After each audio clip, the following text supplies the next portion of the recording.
Be ready, start.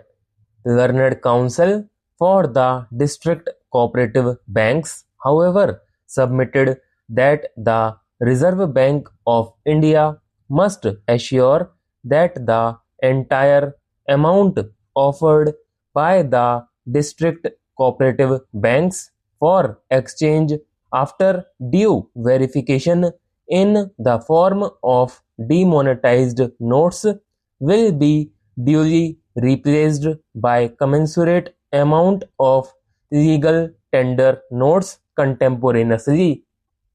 The learned Attorney General, on instructions, submitted that the policy of replacement of legal tender notes as applicable to public sector banks and other banks will be applied even in the case of district cooperative banks for exchange of demonetized currency with the legal tender currency.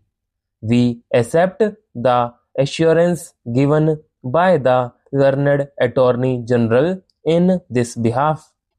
The other broad point was about extending the time limit for exemption for use of demonetized currency notes of rupees 500 and rupees 1000 at specified counters as per the relevant notifications issued in that behalf by the Reserve Bank of India.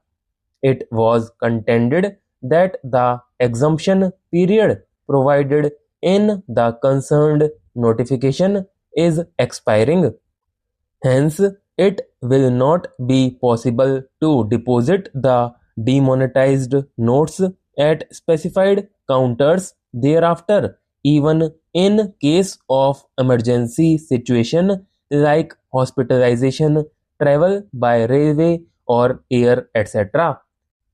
In our opinion, whether the exemption period should be extended or not must be best left to the judgment of the government of the day, with a hope that the government will be responsive and sensitive to the problems encountered by the common man. Accordingly, we decline to issue any interim direction to the government in the matter of extending the period of exemption and leave it open to the government to take appropriate decision in that behalf as may be advised. The other serious grievance made by the petitioners is about the denial of right to withdraw the prescribed amount of rupees 24,000 per week per account holder in spite of notification issued by the Reserve Bank of India permitting such withdrawal. It was submitted that if the government has issued such notification after due consideration, it is obliged to ensure that its commitment made under the said notification is implemented without any exception. The ground reality, however, contends learned counsel is that the banks are refusing to pay full amount of rupees 24,000 per account holder per week on the ground of non-availability of enough volume of legal tender currency. According to the learned Attorney General, the government has already made it amply clear that it would take around 50 days time to streamline the cash flow. That period is still not exhausted. He submits that as of now, the Reserve Bank of India has been able to infuse around rupees 5 lakhs of the new legal tender notes in the form of rupees 500 and rupees 2000.